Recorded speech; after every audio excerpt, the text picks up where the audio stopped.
लक्ष द्या समोर सर्वांनी. तुम्हाला एक गोष्ट माहिती असेल, आपली पृथ्वी या सूर्याभोवती फिरते, बरोबर की नाही? सूर्य हा आपल्या सूर्यमालेतील एक तारा आहे आणि बाकीचे ग्रह त्याच्या बाजूने फिरतायत, बरोबर की नाही? आता तुम्ही जर विचार केला तर सूर्यापासून 3 नंबरला आपली पृथ्वी या. किती नंबरला? 3 नंबरला आपली पृथ्वी या. सूर्यापासून 3 नंबरला जी पृथ्वी आहे का नाही, अशा एकूण किती ग्रह दिसत आहेत तुम्हाला इथं?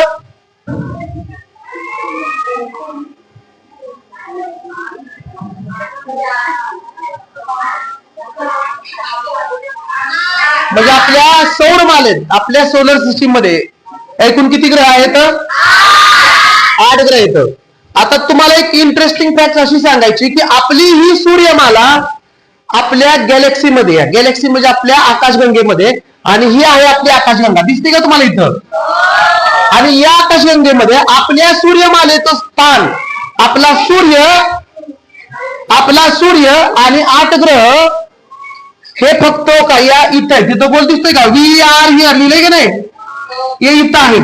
म्हणजे आपली सूर्यमाला एवढी पण नाही.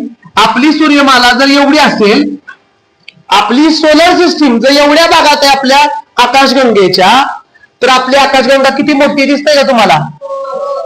म्हणजे आकाशगंगेमध्ये आपलं स्थान फक्त एवढंच आहे बघा, आपल्या बोटा एवढंच आहे. असं कळलं का? आपल्या 8 ग्रहांसकट असे अनेक ग्रह आणि अशा अनेक सोलर सिस्टीम याच्यामध्ये आलं का लक्षात? आकाशगंगेत. आणि आकाशगंगेमध्ये तर डार्क भाग दिसतोय का तुम्हाला? डार्क हा भाग काय माहितीये का? सूर्यासारखे असे अनेक तारे या आकाशगंगेत आहेत. सूर्यापेक्षा 10 पट मोठे म्हणले तरी, अगदी 100 पट मोठे म्हणले तरी तारे या आकाशगंगेत आहेत. आणि ते दोन सूर्य एकमेकाला येऊन इथं धडकतात, कारण की इथं जास्त ग्रॅव्हिटेशनल फोर्स असेल, त्यामुळे एकमेकाला धडकतात आणि इथं मोठा प्रकाश निर्माण होतो. आणि ही आपली गॅलेक्सी. आपल्या गॅलेक्सीचं नाव काय आहे माहितीये का? आपल्या गॅलेक्सीचं नाव आहे मिल्की वे गॅलेक्सी. काय नाव आहे आपल्या?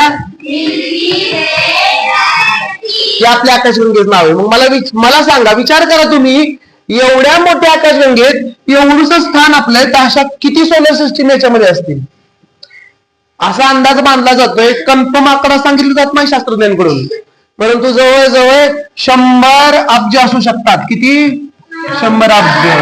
आपल्या आकाशगंगेत आपण एकटे नाही आहोत, तरी सुद्धा आपण आपल्या जमिनीच्या एवढ्या तुकड्यासाठी आपण एकमेकावर भांडत असतो की जी जमिनीचा एवढा तुकडा एवढ्या मोठ्या पृथ्वीवरती आहे, आणि एवढी मोठी पृथ्वी एवढ्या मोठ्या सोलर सिस्टीम मध्ये आहे, आणि एवढी मोठी सोलर सिस्टीम एवढ्या मोठ्या आकाशगंगेत गॅलेक्सी मध्ये आहे.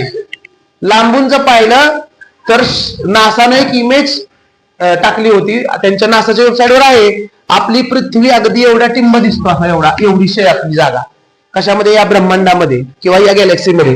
आणि या गॅलेक्सीमध्ये अशा अनेक आपल्यासारख्या सोलर सिस्टीम असू शकतात आणि आहेतच. आलं का लक्षात?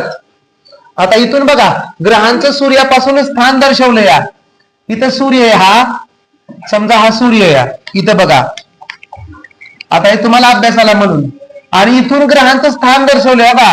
1 नंबरला मर्क्युरी, 2 नंबरला व्हीनस, 3 नंबरला पृथ्वी ही सूर्यापासून 12,707 किलोमीटर दाखवली आहे या इमेज मध्ये.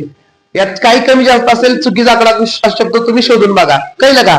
आणि ही जर पृथ्वी थोडी जरी पुढे सरकली, 760 हे जरी पुढे सरकले एवढं अंतर, तरी आपल्या पृथ्वीचा विनाश होईल इतकी उष्णता आपल्या पृथ्वीवरती आहे. आलं का लक्षात? म्हणजे या आपल्या सोलर सिस्टीमचं स्थान या एवढ्या मोठ्या आकाशगंगेमध्ये फक्त कुठं आहे रे बाळांनो? कुठं आहे? या मोठ्या आकाशगंगेत, मिल्की वे गॅलेक्सी या आकाशगंगेत. We R here. फक्त एका छोट्याशा वर्तुळाच्या एका बिंदू एवढं आपलं स्थान आहे. आलं लक्षात?